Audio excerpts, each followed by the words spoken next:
দেখলেন কিছু নমুনা, সবাই লেডি বাইকাররা আরো একবার একসাথে এই পটিয়ার রাস্তায় আসলাম। তার এক্সাইটমেন্ট ধরে রাখতে পারে না, টান দিয়ে চলে গিয়েছে। আমি এখানে সবাই সিনিয়র রাইডার, আমি আমরা জুনিয়র। ওরে বাবা, আমার ফার্স্ট টাইম বান্দরবনে আসা, আমি এত এক্সাইটেড। Junior stand rider. এত দূর থেকে আসার পরে যে একজন পুলিশ বান্ধবী পাবো, আমার আর এর থেকে বেশি কিছু বলার না। আমার বেতনের ধরতে গেলে সবটাই আমি অসহায়দের মাঝে দিয়ে আমি তোমার সোনার মেয়ে, কোনো ব্যর্থতা কেড়ে নিতে পারেনি আমার সত্তাকে। আর এই ছিল আমাদের সব বাইক, এবং সবগুলা বাইক কিন্তু লেডি বাইকাররা রাইড করে আসছে।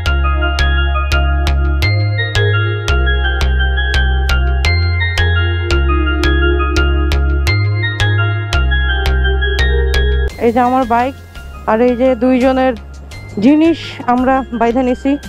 অলরেডি সবার বাইক বাঁধা শেষ, এবং এখানে যারা যারা দেখতেছেন সবাই কিন্তু লেডি বাইকার। আর দেখেন ফ্যাট টায়ার ইনস্টল করছে হেলেন, পিছনে 150 সেকশনের টায়ার। আর এই হচ্ছে আমাদের নুসরাত। তো এই মুহূর্তে আমরা সবাই রওনা দিচ্ছি আমাদের গন্তব্যস্থলে। আসসালামু আলাইকুম বন্ধুরা, ওয়েলকাম টু মাই চ্যানেল কাজী নওরিন। দেশ ও দেশের বাইরে থেকে এই মুহূর্তে যারা কাজী নওরিনকে দেখছেন, আশা করি আল্লাহর মধ্যে ভালো আছেন, এবং আপনাদের দয়া আলহামদুলিল্লাহ আমিও ভালো আছি। আমরা চলে যাচ্ছি বান্দরবানের উদ্দেশ্যে।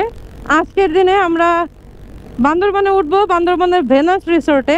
তো এই রিসোর্টে মনে আছিল গতবার যখন আমরা বান্দরবান গেছি, তখন কিন্তু আমরা বান্দরবানে ভেনাস নামের একটা রিসোর্টের মধ্যে অনেকগুলো মাছের খাওয়ান দিছিলাম, মানে আধার দিছিলাম।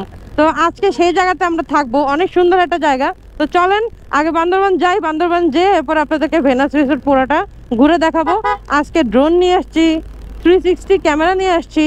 ওয়াও ওয়াও, খুব ভালো লাগতেছে দেখতে, দারুণ। আর এদিকে সব হচ্ছে শিপ, পতেঙ্গার যে শিপগুলো আমরা দেখি, ওই শিপগুলা। আর এই মুহূর্তে আমরা চলে যাচ্ছি আমাদের গন্তব্যস্থলে। এই রাস্তাটা এত সুন্দর, আর যখন রাস্তার মধ্যে আরো 4B দেখা যায় বেশ ভালো লাগে। 4B মানেই জোস। ওকে, এখানে আমরা টোল পাইছি একটা, এখানে আমার বাইকারদের টোল লাগে না, এই জিনিসটা কিন্তু খুব ভালো লাগে। বন্ধুরা, পটিয়ার রাস্তাটা আগে থেকে অনেক প্রশস্ত হয়েছে ঠিকই, কিন্তু পটিয়ার রাস্তার যে অনিয়মগুলো, এই অনিয়মগুলো এখনো ঠিক হয় নাই। এটা নিয়ে আমার বেশ কয়েকটা ভিডিও করা হয়েছে, রিলস বানানো হয়েছে, অনেক কিছু করা হয়েছে। বাট মানে ব্যাড লাক যে এখনো এই পটিয়া রাস্তাটা প্রশস্ত হওয়ার সত্ত্বেও এখনো এখানে যে অনিয়মগুলো, এই অনিয়মগুলো একদম রয়ে গেছে। লাইক বাসগুলা ক্রস করার সময় পুরা একটা লেনে চলে আসে, সরাই আনতে হয়। মানে এর চেয়ে বড় কষ্ট আসলে আমাদের নাই। এই জায়গাগুলোতে কেন হাইওয়ে পুলিশ থাকে না আমি জানি না। অন্য হাইওয়ে রাস্তার মধ্যে যেই পরিমাণ পুলিশ থাকে মোতায়েন করা, আমি মনে করি এই পটিয়ার রাস্তার মধ্যে তার অর্ধেক, মানে যতগুলাই দেখেন, এই দেখছেন আপনারা, দেখেন, এই দেখেন। হ্যাঁ, এই যে অনিয়মগুলা, এই অনিয়মগুলোর জন্য আমি মনে করি এই ওয়ান ওয়ে যে রাস্তাটা আছে এখানে অনেক বেশি পুলিশ মোতায়েন করা উচিত। রাস্তায় দেখতে পাচ্ছেন কি সুন্দর রাস্তাটা, আর এদিকের যে ফিনিশিংটাও ভালো, বাট একটু হালকা পাতলা এবড়ো থেবড়ো আছে। সবাই লেডি বাইকাররা আরো একবার একসাথে এই পটিয়ার রাস্তায় আসলাম। পটিয়ার রাস্তা ধরে আমরা বান্দরবান চলে যাব। তবে এখানে যে ব্যাপারটা হলো গিয়ে, আমার বাইকে আমি একটা জিনিস খেয়াল করছি, আমার বাইকের মাইলেজটা আমি অনেক কম পাইছি। আই মিন অন্যরা যেমন হেলেন তো 150 সেকশনের একটা ফ্যাট টায়ার ইনস্টল করছে। 150 সেকশনের ফ্যাট টায়ার ইনস্টল করা সত্ত্বেও ওর কিন্তু মানে মাইলেজ, মানে ওরও ট্যাঙ্ক ফুল ছিল ঢাকা থেকে, আমারও ট্যাঙ্ক ফুল ছিল। বাট আনফর্চুনেটলি আমি বুঝলাম না যে এদিকে কি হয়েছে, আমার দেখেন 2 দাগ তেল আর সবার 3 দাগ তেল। মানে আমি এটাতে একটু ডিসঅ্যাপয়েন্টেড হয়েছি, যদিও আমি স্পোর্ট মোডে বাইক চালাইছি। এখন স্পোর্ট মোডে কি মানে কমে যায় কিনা, মাইলেজ কি বেশি ড্রপ করে কিনা এটা জানতে হবে। যদি মাইলেজ বেশি ড্রপ করে তাহলে এটা কিন্তু একটা চিন্তার কারণ। তুলনামূলক আমার কাছে মনে হয়েছে যে পাওয়ার ডেলিভারির কথা যদি বলি, তাহলে কার্বোরেটরের পাওয়ার ডেলিভারি F8 থেকে একটু বেশি। যেহেতু কার্বোরেটর মনের মতো করে তেলে টিউনিং করা যায়, এবং মনের মতো করে কিন্তু তেলে টিউনিং করে বাইক করা যায়। মানে আমরা চাইলে, ইচ্ছা করলেই কিন্তু সম্ভব, মানে একটু টিউনিং করে টানটা বাড়ানোর জন্য কিংবা পাওয়ারটা ডেলিভারি দেওয়ার জন্য এটা করা যায়। কিন্তু F8 কিন্তু চাইলে পাওয়ার ডেলিভারির জন্য যা মন চায় তাই করতে পারি না। হ্যাঁ, আমরা হয়তো বা চাইলে ওই স্প্রকেট চেঞ্জ করতে পারি, কিংবা আদার যেই কাজগুলা, লাইক ধরেন চেইন স্প্রকেট ছোট বড়, অথবা এক্সস্ট ফ্রি ফ্লো, এই কাজগুলো চাইলে আমরা করতে পারি। কিন্তু এগুলা করে আসলে আলটিমেটলি লাভ নাই। এগুলা করলে দেখা যায় যে কোনো না কোনো একটা দিকে স্যাক্রিফাইস করতে হয়। চালাচ্ছি সেই ক্ষেত্রে একটু হয়তো বা টানটা একটু বাড়তে পারে, কিন্তু আমার কাছে মনে হচ্ছে যে FI গাড়িটার মাইলেজ আমি কম পাইতেছি।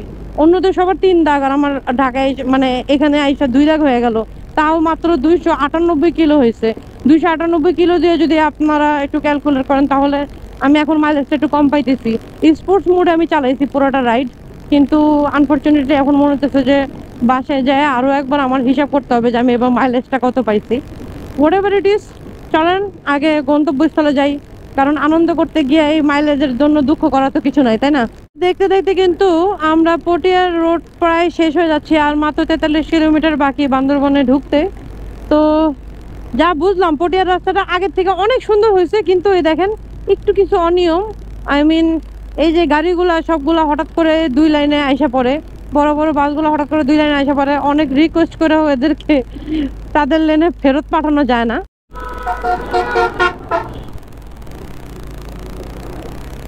দেখলেন কিছু নমুনা।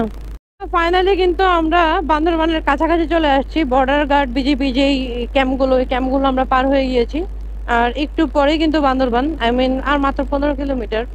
তো এই জায়গাতে আসার পরে যেটা মনে হয় সেটা হলো গিয়া আমি হয়তোবা এখানেই বিলং করা উচিত ছিল আমার এরকমই মনে হয়। মানে এটা নিঃশ্বাস এই জায়গাটার, যে অলরেডি পাহাড় কাটার রাস্তা শুরু হয়ে গেছে, আবার ডানে একটা মোড় আছে।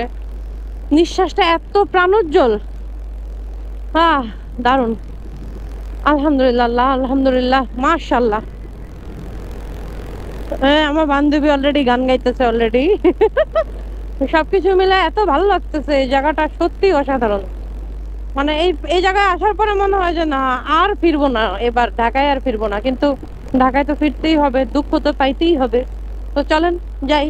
এই মুহূর্তে একটু হালকা ওয়ার্ম আপ করে নিচ্ছি, কারণ এই যে আমাদের পাহাড় অলরেডি শুরু হয়ে গেছে। মাশাআল্লাহ দিলে, ইয়েস RDR, ইয়েস মাশাআল্লাহ। 5 গিয়ারে এভাবে পাহাড়ে ওঠা RDR এর দ্বারাই সম্ভব ভাই, RDR এর দ্বারাই সম্ভব। এবার একটা ছোট্ট কর্নারিং আছে। কি বলবো, এটা রাত্রের বেলা দেখতে সুন্দর, দিনের বেলা দেখতে সুন্দর। জাস্ট দেখেন, ও মাশাআল্লাহ, ও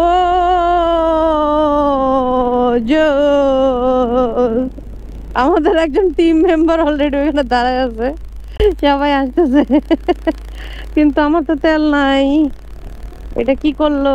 ও মাই গড, এই পাশটা তো দারুণ। আর যতটুকু সামনের দিকে যাচ্ছি ততটুকুই কিন্তু শীতটা আস্তে আস্তে বাড়তেছে। এখন হচ্ছে পূর্ণাঙ্গ আঁকাবাঁকা মেঠো পথের রাস্তা, এবং এই জায়গাগুলোতে কর্নারিং এর যে ব্যাপারটা, এই ব্যাপারটা শুরু হয় ঠিক এইভাবে। একটু বাদিক থেকে, যেহেতু এদিকে একটু বালু আছে, তো আমাদের এইভাবেই করে কর্নারিং করতে হবে। একটু আগে এন্ট্রির সময় পুলিশ চেক পোস্টে আমাদেরকে আটকাইলো, এবং আটকানোর পরে যেটা হইলো সেটা হচ্ছে মিস্টার ফরহাদ ভাই আমাদের সাথে অনেক আন্তরিক ছিল, অনেক আন্তরিক। মানে সত্যি খুব ভালো লাগছে ভাইয়ের সাথে কথা বলে।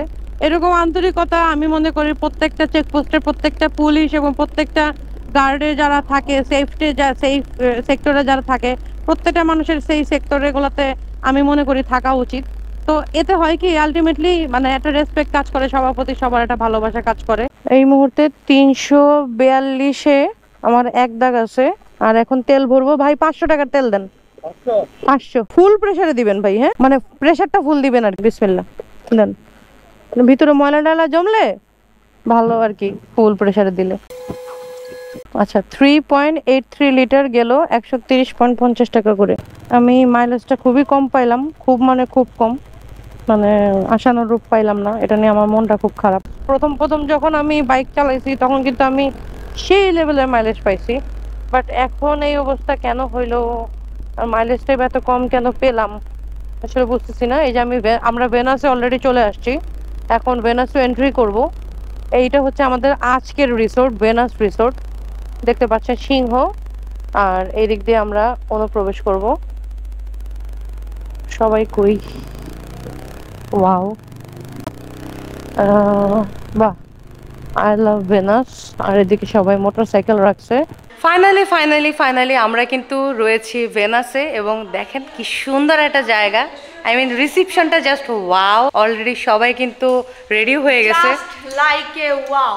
তাই না? So elegant. তুমি তো এটা দেখে সো এলিগেন্ট বলতাছো, ওই সামনে গেলে তো তুমি আর যাইতেই চাও না। Like a wow.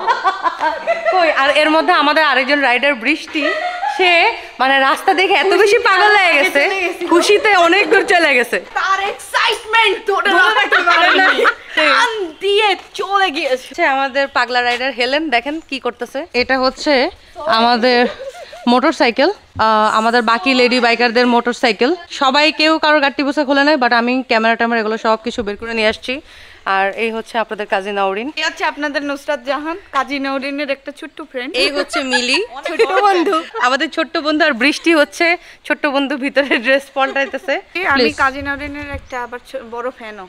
তাই নাকি? হ্যাঁ, আমি তার ছোট্ট একটা বন্ধু এবং একটা বড় ফ্যান। এই মুহূর্তে আমরা ভেনাসের, ওয়াও এই জায়গাটা তো আরো সুন্দর, এখানে আমরা ছবি তুলবো। হ্যাঁ, এই মুহূর্তে আমরা খাওয়া দাওয়া করব, খাওয়া দাওয়া করে দেখেন কি মজাটা করতেছে। আমি এখানে সবাই সিনিয়র রাইডার, আমি আমরা জুনিয়র। ওরে বাবা, আমার ফার্স্ট টাইম বান্দরবন আসা, আমি এত এক্সাইটেড। জুনিয়র স্ট্যান্ড রাইডার, ও কিন্তু স্ট্যান্ড করে। আমি গেছি গা, রাস্তা দেখে পাগল হয়ে আমি গেছি গা, যাইতেছি। সবাই অলরেডি ওইখানে যে মনে হয় খাওয়া দাওয়া শুরু করে দিছে, আর আমরা খাবো। আর এইটা হচ্ছে সেই পুকুর, বুঝছেন? এই পুকুরটা, এখানে এত মাছ, এই মাছগুলো দেখি আমরা আজকে খাওয়াইতে পারি কিনা। আর আমার দেখেন অলরেডি যে জ্যাকেট কিন্তু আমি পরা, আমি জাস্ট উপরের ড্রেসটা খালি চেঞ্জ করছি, বিকজ আপনাদের সামনে কথাবার্তা বলবো, একটা ভাবসাব আছে না।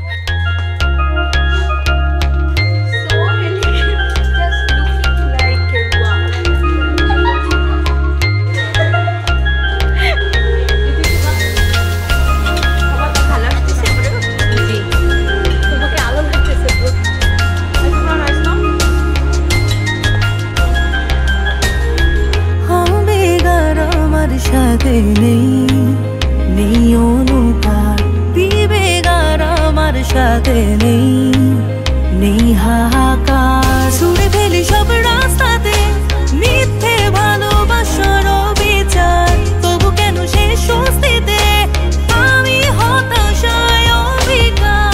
দিনে হওয়া আমার, রাতে তুমি কার, নেই অধিকার। দিনে হওয়া আমার, রাতে তুমি কার, নেই অধিকার। দিনে হওয়া আমার, রাতে তুমি কার, নেই অধিকার। দিনে হওয়া আমার, রাতে তুমি কার, নেই অধিকার। এটা হচ্ছে আমাদের কটেজ, খুবই সুন্দর, এবং সেম টু সেম কটেজগুলো কিন্তু আশেপাশেও রয়েছে। তো একটু পর আমরা বের হচ্ছি, বের হয়ে ছবি তুলবো আলো থাকতে থাকতে। এখন সময় 5:50। আমরা এখন সবাই মিলে একটু শহরের দিকে যাব, একটু গাড়ির চাপ আছে। ফগ লাইট গুলো আমাকে এখন সাপোর্ট দিবে। ঠান্ডা তো মারাত্মক লেভেলের, দারুণ লাগতেছে রাত্রের দিকে। আর এদিক থেকে দেখেন বৌদ্ধ মন্দিরটা একদম দেখা যেতেছে, মাশাআল্লাহ, দেখতে কি সুন্দর লাগে। এই যে বাদিকে দারুণ রাতের দৃশ্যটা। উনি হচ্ছে আমাদের একজন সাবস্ক্রাইবার বন্ধু, ভাইয়ের নাম নয়ন। আচ্ছা ভাইয়া, এই মাত্র আমি যেখানে সুপার গ্লু কিনতেছিলাম, হেলেনের লাইট, ওই বাইকের নিচে লাইট পড়ে গেছে, তখন এই নয়ন ভাই এসে কথা বললো। ভাই কি এখানে স্থানীয়? যাক, আচ্ছা আচ্ছা, থ্যাংক ইউ ভাইয়া, দোয়া রাখবেন। তাহলে আমরা পরশুদিন চলে যাবো আর কি। কিছু বলবেন দর্শকদেরকে? ছবি তুলো? হ্যাঁ হ্যাঁ শিওর, আসেন।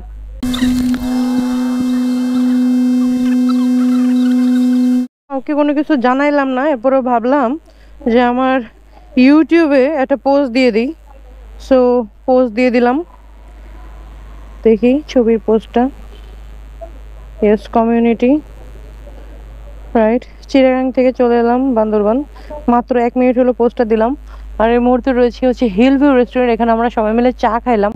আর এই হচ্ছে আমাদের সব বাইক, এবং সবগুলা বাইক কিন্তু লেডি বাইকাররা রাইড করে আসছে, এই যে এরা সবাই রাইড করে আসছে। তো আমরা এই মুহূর্তে এখানে একটা ছবি তুলবো, বাইকগুলো সব এদিকে ফিরায়া। তো প্রথমবার যখন আমরা বান্দরবান আসছিলাম তখন কিন্তু আমরা এই হিল ভিউতেই উঠছিলাম, আর আজকে এই হিল ভিউতে চা খাইলাম। আর এই হচ্ছে আমাদের সব বাইক, এবং সবগুলা বাইক কিন্তু লেডি বাইকাররা রাইড করে আসছে, এই যে এরা সবাই রাইড করে আসছে। তো আমরা এই মুহূর্তে এখানে একটা ছবি তুলবো, বাইকগুলো সব এদিকে ফিরায়া। আমরা যাচ্ছি হচ্ছে এখানে একটা বিখ্যাত ঘোল আছে, সেই ঘোলটা উপভোগ করতে। জমজমাট মনে হচ্ছে বাজারটা। এই সমস্যাটা হচ্ছে এটা, মানে হেলমেটের মধ্যে প্রচুর ফগ জমে, এই জন্য আসলে দিনের বেলাটা বেটার। এরপরে রাতের বেলাটা অন্যরকম মজা আছে। আর যেহেতু আমরা আগামীকালকেই ঘুরবো, ঘোরার পরের দিন আমরা আবার ব্যাক করে ফেলবো ঢাকার উদ্দেশ্যে, রাতের বেলায় আমাদের ঘুরতে হবে। এখানে ঘোলটা আমরা গতবার যখন বান্দরবান আসছি খাইছিলাম, এইবারও আমরা এই ঘোলটা একটু ট্রাই করবো। গতবারও আসছিলাম এই রাতের বেলায়। আর এদিক দিয়ে চাইলে কিন্তু মানে লিচু বাগান হয়ে কিন্তু চাইলে এদিক দিয়ে বের হয়ে চলে যাওয়া যায়। এই রোডটা অনেক জোস একটা রোড। বন্ধুরা দেখতে পাচ্ছেন ভিউ অসাধারণ, মানে রাত্রেবেলা এত সুন্দর একটা ভিউ পাওয়াটা কিন্তু খুবই টাফ। আচ্ছা আমরা চলে এলাম ঘোল খেতে। আর কেউ চিনি ছাড়া খায়? আচ্ছা এটা কি ছোলা? ছোলা। আর কি নুডলস? জি। তারপরে এখানে কিন্তু আবার এই যে সেদ্ধ ডিমও আছে। তার পাশাপাশি দেখেন না একদম মানে পোলাও চাল থেকে শুরু করে অনেক জোস। আমরা সেই শহর থেকে আসছি কিন্তু এখানে ঘোল খেতে, জানেন?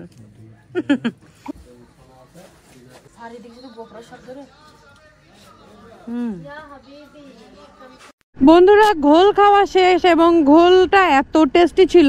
আমরা যতবারই আসি বান্দরবান তখন আমরা একটু ভিতরের দিকে আসলেও আমরা চেষ্টা করি যে এখানে ঘোলটা টেস্ট করে যাওয়ার। বন্ধুরা এই মুহূর্তে কিন্তু আমরা চলে এসেছি স্বপ্নপুরী পুলিশ ক্যান্টিন, সবার জন্য উন্মুক্ত। আর জায়গাটা দেখেন দারুণ সুন্দর, অনেক সুন্দর। আর এদিকে কিন্তু জিক্সার বাইকটা খুব মানাইতেছে, খুবই ভালো লাগতেছে। আর আলোর কাছে আসাতে আলোতে আরো সুন্দর লাগতেছে। আমাদেরকে বেসিক্যালি ইনভাইট করেছে হচ্ছে মুক্তা আপু। হ্যালো আপু, আসসালামু আলাইকুম। কেমন আছেন? আলহামদুলিল্লাহ ভালো আছি। আমাদেরকে ঐশী বলছে মুক্তা আপুর কথা। এই যে হচ্ছে ঐশী। ওয়েলকাম। আপুরা এসেছেন, অনেক খুশি হয়েছি, সত্যি কথা বলতে। আমরাও অনেক বেশি খুশি হয়েছি এত দূর থেকে আসার পরে যে একজন পুলিশ বান্ধবী পাবো, এটা কিন্তু অনেক, মানে আমার কাছে এটা কিন্তু একটা মেমোরি হয়ে থাকবে। আপু কি আপুর বাসা এখানেই? আমার বাসা চট্টগ্রাম। চট্টগ্রামে কোথায়? চট্টগ্রাম মিরসরাইতে। মিরসরাইতে। আচ্ছা, আমি 64 জেলায় কাজ করছি অসহায়দের নিয়ে। অসহায়দেরকে নিয়ে আপনারা একটু ডিটেইলস যদি একটু বলতেন। আচ্ছা, আমি হচ্ছে মুক্তা চৌধুরী। আমার বর্তমান অবস্থা হচ্ছে বান্দরবান পুলিশ লাইন। আমি 999-এ 3 বছর জব করেছি। 999 থেকে আমি এখন বর্তমানে হচ্ছে বান্দরবানে এসেছি। এখানে এসে আমি 64 জেলা অসহায়দের নিয়ে কাজ করছি, ব্লাড নিয়ে কাজ করছি। অসহায় কোনো রোগীর যদি খোঁজ পাই বেয়ারিশ, তাহলে এগুলো বেয়ারিশ ফাউন্ডেশনও থেকে তাদেরকে নিয়ে যাওয়া হয়। তো আমার আর এর থেকে বেশি কিছু বলার না। আমার বেতনের ধরতে গেলে সবটাই আমি অসহায়দের মাঝে দিয়ে আসি।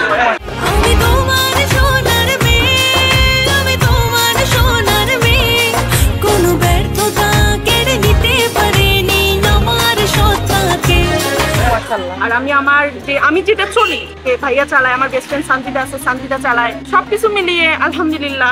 আমি আপনাকে একটু ধরে কথা বলতে চাই। একটা অন্যরকম একটা অনুপ্রেরণা আমি এই আপুর কাছ থেকে পেলাম। আমরা সারা জীবন পাঠ্য পুস্তকে পড়ে আসছি যে আমরা এক হাতে দান করবো, আরেক হাত জানতেও পারবে না।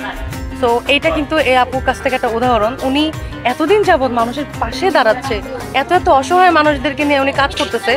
আমি এতদিন পরে এই আপুকে আমি আমার ভিডিওতে ক্যাপচার করছি, এটা আমার জন্য একটা সৌভাগ্য।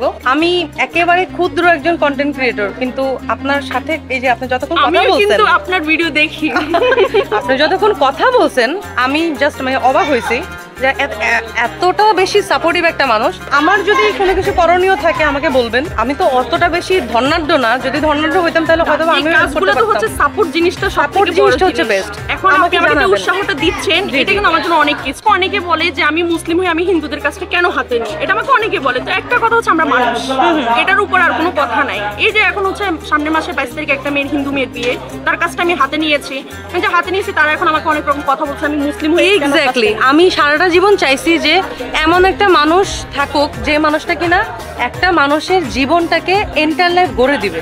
সামান্য কোনো কিছু দান করার চাইতে আমি মনে করি একটা মানুষের জীবন গড়ে দেওয়া হচ্ছে সবচেয়ে বড় একটা দায়িত্ব, যেটা কাজটা কিনা আমাদের এই মুক্তা আপু নিচ্ছে। আর আজকে আমি একটু অবাক হইলাম। আমি ভাবছিলাম কি যে বাংলাদেশে তো অনেকেই অনেক ধরনের ভিডিও বানায়, অনেকে অনেক ধরনের কন্টেন্ট করে, সামান্য কোনো কিছু দান করে কিংবা সামান্য কোনো কিছু, ওটা দিয়ে আলটিমেটলি কিন্তু এন্টার লাইফ কাজ করে না। কিন্তু আপনি আলটিমেটলি একটা মানুষের ফিউচার গড়ে দিচ্ছেন, একটা মানুষকে একটা লক্ষ্যে পৌঁছে দিচ্ছেন। এই জিনিসটা আসলে আমাদের দরকার। আপনাদের সাপোর্ট এবং ভালোবাসা যদি পাশে পাই আপনাদেরকে, তাহলে আরো অনেক দূরে এগিয়ে যাবো ইনশাআল্লাহ। Thank you so much. আলহামদুলিল্লাহ। আর আমি অনেক বেশি হ্যাপি যে আজকের দিনে আমি একটা মেমোরি ক্রিয়েট করে রাখতে পারছি আমাদের এই মুক্তা আপুর কাছ থেকে। আমি অবাক। না আলহামদুলিল্লাহ, আমিও আপনার বিগ ফ্যান ধরতে গেলে। Thank you so much.